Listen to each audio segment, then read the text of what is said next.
안녕하십니까 여러분, 허니쌤 이동환입니다. 반갑습니다. 이번 시간은 79번 공부하겠습니다. 제목 볼까요? 인권교육 개념을 바꿔라. 인권에 대한 교육. 인권은 사람이 가져야 할 당연한 권리이고, 이거를 가르칠 때 어떤 개념이 있는데, 어떤 기존의 개념과 바뀐 새로운 개념이 있으니 한번 바꿔볼 필요가 있지 않나, 한번 고민해보자, 이런 취지의 글입니다. 장희숙 민들레 편집장님이 경향신문에 쓴 글을 보겠습니다.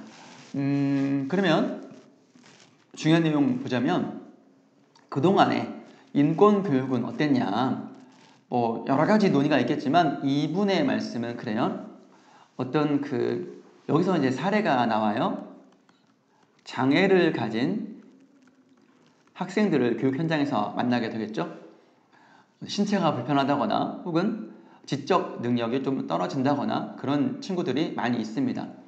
우리는 그런 친구들을 차별하지 않기 위해 우리와 다르다, 차이를 강조했고요. 반복하자면 그들이 잘못된 게, 한쪽 몸이 좀 불편하거나 지적 능력이 좀 떨어진다는 게 잘못된 게 아니고 우리랑 좀 달라. 그러니 이런 차이를 인정하고 이런 차이를 줄이기 위한 노력과 관심, 연대, 이런 게 필요하다. 이런 건 우리가 많이 들어왔었죠. 보통 사람들은 이런 정도의 상식과 어떤 식견이 있는 것이죠. 그런데 이렇지 못하니까 문제가 되는 거예요. 이렇지 못하니까 차별하기 하고, 격차를 두고 무시하고 편견이 있고 한 것이죠. 그런데 이분은 이러한 차이를 강조하고 다르다를 강조하는 자체도 좀 문제가 있다. 어떤 문제가 있냐? 자꾸만 그들과 우리는 좀 다르다, 다른 존재, 같은 존재가 아니라 다른 존재로 이제 너무 강조하다 보니까 우리는 그들을 분리하고 배제하는 어떤 무의식적인 어떤 생각을 갖게 되더라라는 거예요. 아예 무관심한 것보다 더 낫긴 하지만, 그래도 어느 순간에 이 단어가 주는 것, 차이를 부각하다 보니 분리하고 배제가 되었다. 그래서 이분이 쓴 말을 직접 인용한 건데, 선생님은 차이에 유독 민감한 우리나라에서는 다수 속에서 대다수의 많은 사람들 속에서 소수, 어떤 장애인분들, 성소수자, 그런 분들, 우리와 차이가 있는 그런 사람들을 구분해내려는 심리가 습관이 참 무섭잖아요. 작동한다. 그래서 이상하게 우리가 버스라든가 길거리를 가면 우리가 비장애인이 보기에 장애를 갖고 있는 사람들 상황에서 눈길을 한 번 더 준다거나 쳐다본다거나 이런 것이 굉장히 그분들에게는 어떤 안 좋은 영향이 될 수 있잖아요. 우리는 그냥 쳐다봤는데 이런 거지만 막상 그분들은 그렇지 않다. 이런 것들 굉장히 우리가 습관적으로 작동했다라는 것이죠. 그래서 이런 차이를 강조하지 말고 존엄한 존재로서의 동질성을 갖고 존재 그 자체로 인정하는, 볼 수 있는 그런 것이 필요하지 않나. 굉장히 옳은 말씀인 것 같고요. 이에 대해서 다른 관점은 그동안 어떤 인권 교육에 있어서의 어떤 그 이론이나 이런 것들을 쌤 잘 모르잖아요. 이런 글을 쌤 더 찾아볼게요. 근데 이렇게 차이를 인정하고 차이를 무시하지 않고 차이를 줄이기 위한 노력과 관심, 연대도 결국 이런 것도 되지 않나 싶어요. 여기 연결되지 않을까 싶어요. 이거는 쌤이 조금 더 공부가 필요한 부분이고, 쌤의 어떤 국어적인 어떤 그 읽기 능력으로 판단한 추론인 거예요. 어휘는 바로미터라고 했어요. 이게 영어인데 바로미터인데 기준으로 풀이하고요. 분리는 우리 나눌 분자, 나누는 것이고요. 배제라는 말, 배제했다.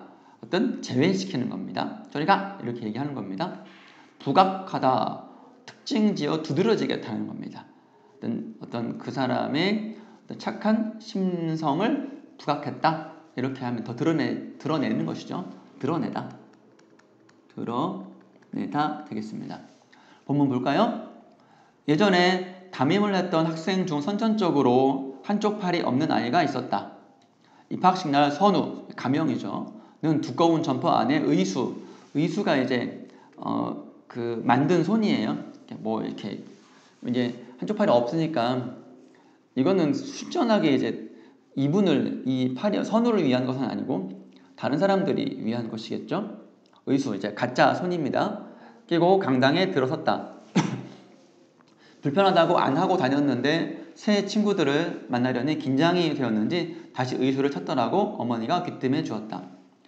날이 풀리고 긴장도 풀리자 선우는 의수를 빼서 다른 한 손에 들고 다녔다. 정신 놀다가 어디다 뒀는지 몰라 내 팔 봤어? 하면 친구들이 함께 찾았다. 수업이 끝나기 무섭게 축구를 한다고 쌩하니 뛰쳐나가는 바람에 급기야 의수는 교실 창가, 운동장 벤치 여기저기 나뒹굴다 눈에 띄는 아이들 장난감이 되어버렸다. 기숙사에서 친구들과 같이 샤워도 한다고 했다. 등을 밀어주고 아무래도 기숙학교인가 보지? 등을 밀어 서로 궁둥장을 걷어차면 장난도 친다고 사감 선생님이 전해주었다. 선우의 학교 생활을 걱정하던 나는 안도하는 한편 안심한 거죠. 혹시나 어려움이 있을까 걱정했었는데 그럼에도 혹시 모를 차별이란 놀림을 감시하다 눈을 부러졌다. 어느 날 도서관에서 수업자를 찾는데 칸막이 너머로 선우와 다른 아이의 속닥거리는 소리가 들려왔다. 야, 팔 하나면 불편하지 않냐?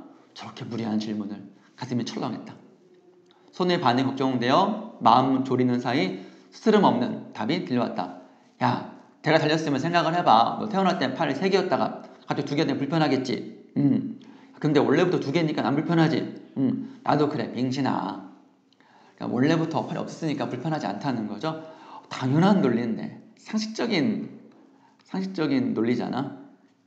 하긴 저번에 PC방에서 게임할 때 너한테 발렸잖아. 이건 아이들의 용어죠. 여러분 잘 알고 있겠네? 처참하게 깨진 거죠. 진 거죠.